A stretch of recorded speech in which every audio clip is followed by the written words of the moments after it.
ជីខ្មៅរបស់អាមេរិកហ្នឹងគឺមាន Gen Z មានហ៊ុនតូដែលត្រូវជាក្មួយដែលត្រូវជាចដូនមួយរបស់លោករដ្ឋមន្ត្រីបច្ចុប្បន្នលោករដ្ឋមន្ត្រីហ៊ុនម៉ាណែតហើយនឹងយឹមលៀបដែលត្រូវជាកូនប្រុសរបស់លោកយឹមឆៃលីហើយបងប្អូនដឹងហើយលោកយឹមឆៃលីនេះកូនស្រីគាត់មួយគឺជាភរិយារបស់លោកហ៊ុនម៉ាណីដែលខ្ញុំរិះគន់ទាក់ទងទៅនឹងរោបមួយប្រវែងតែ 4-5 ម៉ែត្រហើយមានមនុស្ស 2-3 នាក់តាមលើគឺណាដែលខ្ញុំគិតថាហ្នឹងជាការបញ្ឈឺអ្នកក្រណាហ្នឹងហើយគាត់ត្រូវជាភរិយារបស់លោកហ៊ុនម៉ាណីណាហើយគាត់ត្រូវជាបងស្រីឬក៏ប្អូនស្រីខ្ញុំមិនច្បាស់ទេរបស់លោកយឹមលៀបនេះដែលត្រូវជាកូនរបស់លោកយឹមឆៃលីជាតឡងសហរដ្ឋអាមេរិកណាសហរដ្ឋអាមេរិកដែលមានសមាជិកសភាម្នាក់ឈ្មោះJefferson Shreve ណាជាសមាជិកសភាមកពីគណៈបក Republican បានស្នើច្បាប់កាលពីថ្ងៃទី18 ខែកញ្ញាឆ្នាំ 2026 នេះស្នើច្បាប់មួយឈ្មោះថាច្បាប់ HR 5490ច្បាប់នេះសេចក្តីព្រាងច្បាប់នេះគឺស្នើឡើងដើម្បីឲ្យសភាអាមេរិកណា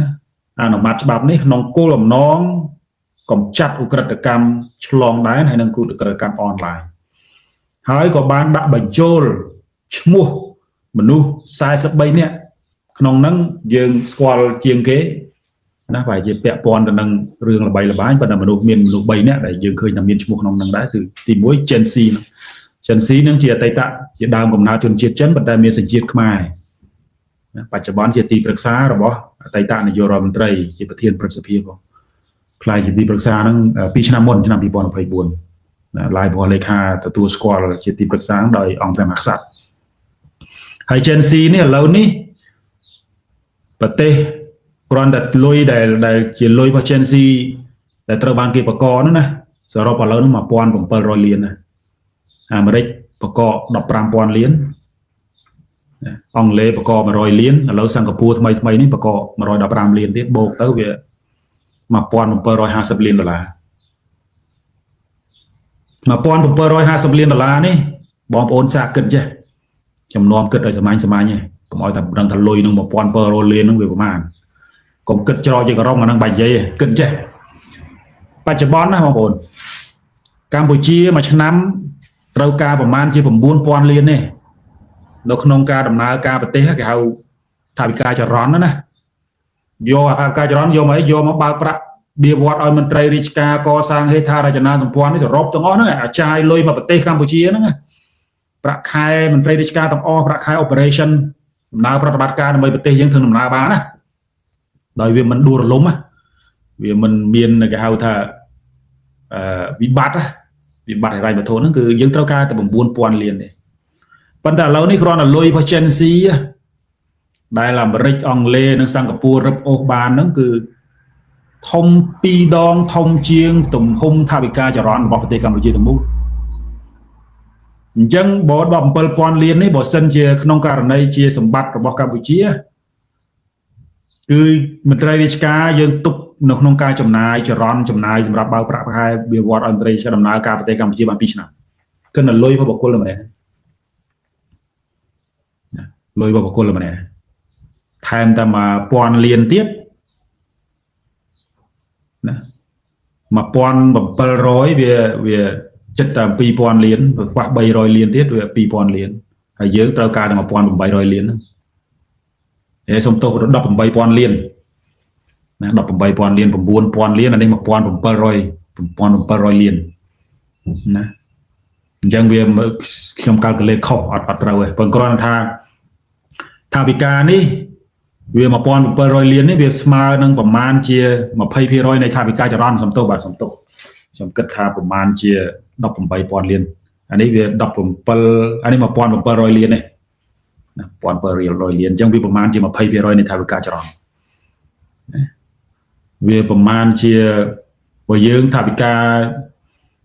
ទំហំសេដ្ឋកិច្ចរបស់យើងប្រមាណជា 35 ទៅ 40,000 លានទៅនៃចុងក្រោយណាអញ្ចឹងហើយបុគ្គលតែម្នាក់ទេហើយនៅក្នុងប្រវត្តិសាស្ត្រអាមេរិកចឹងបងប្អូនអាចដឹងហើយនៅក្នុងប្រវត្តិសាស្ត្រអាមេរិកជាការបង្ក្រាបបង្កថាវិការរបស់ជនបរទេសធំជាងគេក្នុងប្រវត្តិសាស្ត្រអាមេរិកយ៉ាងដែរប្រកបដល់ប៉ុណ្ណឹងឯង 15,000 លាន thế trâu ấy đập 5,000 liên bạn ấy đập 7,000 liên và chất bạc nhau mà bay được nhau dây riêng tua lê riêng mình sau bậc ai tua lê và nó khăn ta đập 5,000 liên vì lâu nước Việt Nam tàu đo đập 5,250 liên và đập 5,250 liên chẳng việcประมาณ chỉ chất năng tụm hồng thảo bậc ai cho đón pi đong thôi thay ta 3,000 liên tiền máu vì smart năngដំណើរការកម្ពុជានឹងបាន2ឆ្នាំបើកប្រាក់ខែអន្តរជាតិបាន2ឆ្នាំស្រួល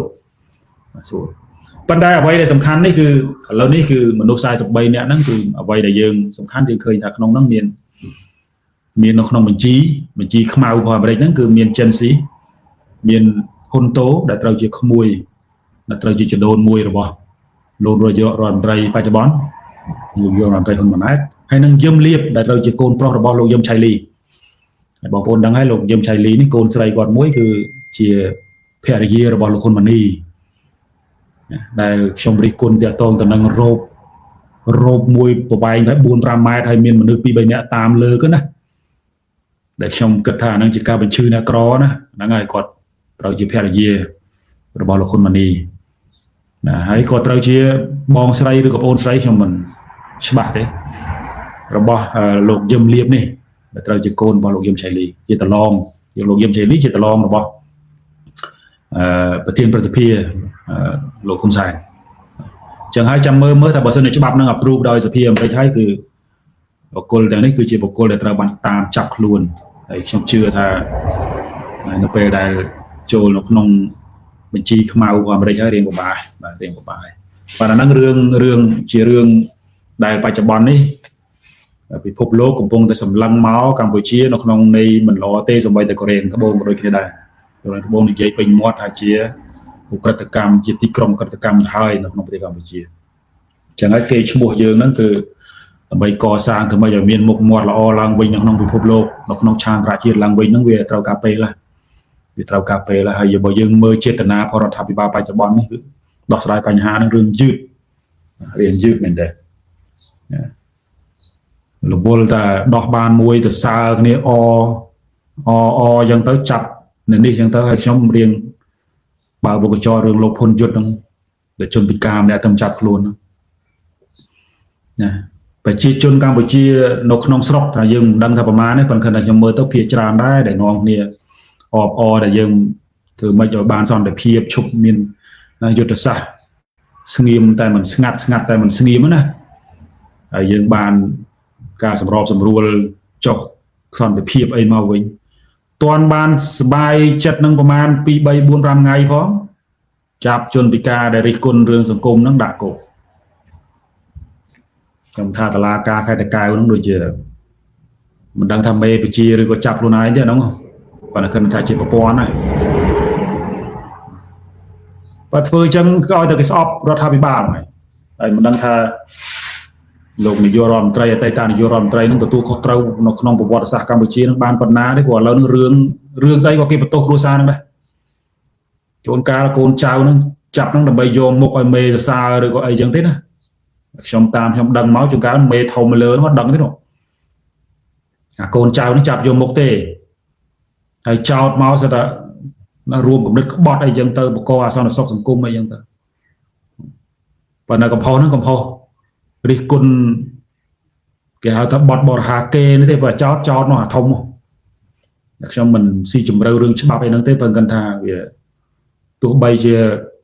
លោកផុនយុទ្ធឬក៏ជនពិការម្នាក់ហ្នឹងពេលខ្លះខ្ញុំស្ដាប់ទៅក៏ឃើញគាត់ប្រើពាក្យអសុរោះជេរប្រមាថអីដែរអាហ្នឹងខ្ញុំមិនគ្រប់គ្រងទេរឿងការធ្វើនយោបាយជេរប្រមាថហ្នឹងគឺប៉ុន្តែកំហុសប៉ុន្តែខណៈคลิปវីដេអូខ្លះខ្ញុំស្ដាប់ទៅគាត់មានហេតុផលរបស់គាត់ក្នុងនាមជាពលរដ្ឋម្នាក់ចេះឈឺឆ្អាលរឿងសង្គមហើយខ្ញុំក៏មើលទៅខ្ញុំគិតថាមិនមែនបញ្ជាពីនាយករដ្ឋមន្ត្រីទៅចាប់ស្អីទេអាញាធัวថ្នាក់ខេត្តហ្នឹងឯងយកមុខទេហើយគេជេរនាយករដ្ឋមន្ត្រីគេជេរគ្រួសារតកូហ៊ុននោះអាកំពុងតែរៀងញឹមញែមជាមួយនឹងផលិតមិត្តផលដែលលោកហ៊ុនម៉ាណែតយកពីម៉ាឡេមករឿងសន្តិភាពនេះអត់ទាន់បាន 3-4 ថ្ងៃផងចាប់ផ្ដើមទៀតចាប់ផ្ដើមឲ្យពលរដ្ឋនឹងកពុលមុខទៀតវាអញ្ចឹងដូចចាប់ក្តាមដល់អេចឹងមន្ត្រីរដ្ឋាភិបាលបច្ចុប្បន្ន ណាធ្វើឲ្យបានធ្វើចឹងគាត់បើពុកកញ្ចក់ប៉ុណ្ណឹងបាទខ្ញុំគិតថាឥឡូវនេះខ្ញុំគិតថាវាពេលវេលាដែរហើយចាំមើលរឿងរ៉ាវខ្លះគឺជាសមិទ្ធកម្មជាការសិក្សាស្រាវជ្រាវរបស់ខ្ញុំណាការធ្វើការសន្និដ្ឋានរបស់ខ្ញុំអាចខុសអាចត្រូវប៉ុន្តែសូមឲ្យ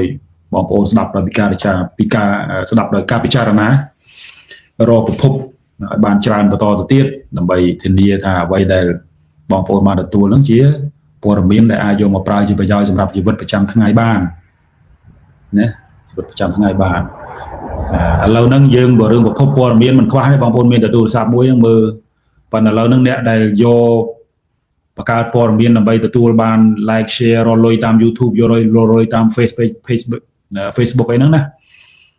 អាហ្នឹងក៏កំពុលហ្នឹងក៏ច្រើនដែរហើយខ្ញុំក៏ឃើញ page 4-5 ឥឡូវហ្នឹង page channel YouTube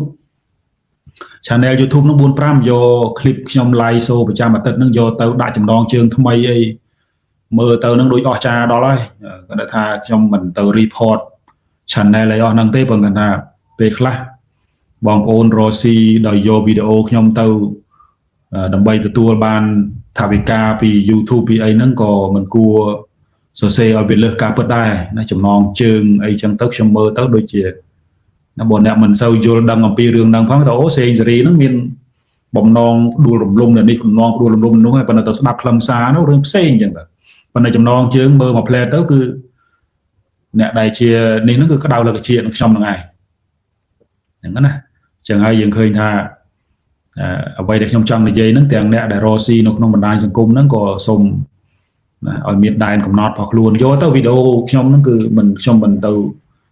report ខ្ញុំមិនទៅអីទេឲ្យយកទៅឲ្យបានជាការផ្សព្វផ្សាយប៉ុន្តែសូមឲ្យកុំដាក់ចំណងជើងវាអស្ចារ្យពេកធ្វើឲ្យវាប៉ះពាល់ខ្ញុំមិនខ្លាចទេអ្វីដែលខ្ញុំនិយាយគឺខ្ញុំទទួលខុសត្រូវអ្វីដែលខ្ញុំលើកឡើងខ្ញុំទទួលខុសត្រូវនៅគ្រប់ពាក្យដែលខ្ញុំនិយាយណាក៏ប៉ុន្តែអ្វីដែលខ្ញុំបារម្ភគឺបងប្អូនខ្លះជាពិសេសចាស់អ៊ំពូមីងណាគាត់អត់នេះទេគាត់ស្ដាប់គាត់ជឿរបងជួនកាលគាត់អត់មានខ្វល់រឿងប្រភពទេ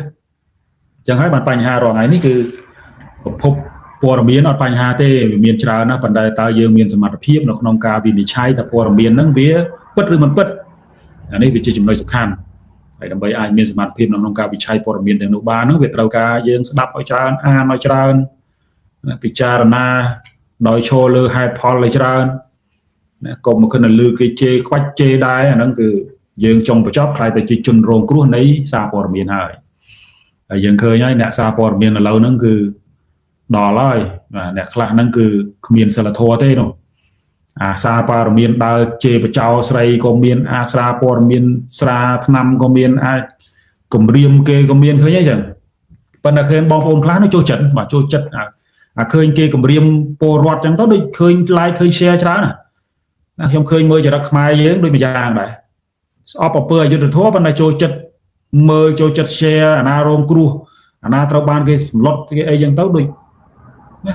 អាហ្នឹងគឺធ្វើម៉េចទេកម្ពុជារៀងខ្លួនប៉ុន្តែគ្រាន់តែថាបំពេញតួនាទីនៅក្នុងនាមជាបញ្ញវន្តម្នាក់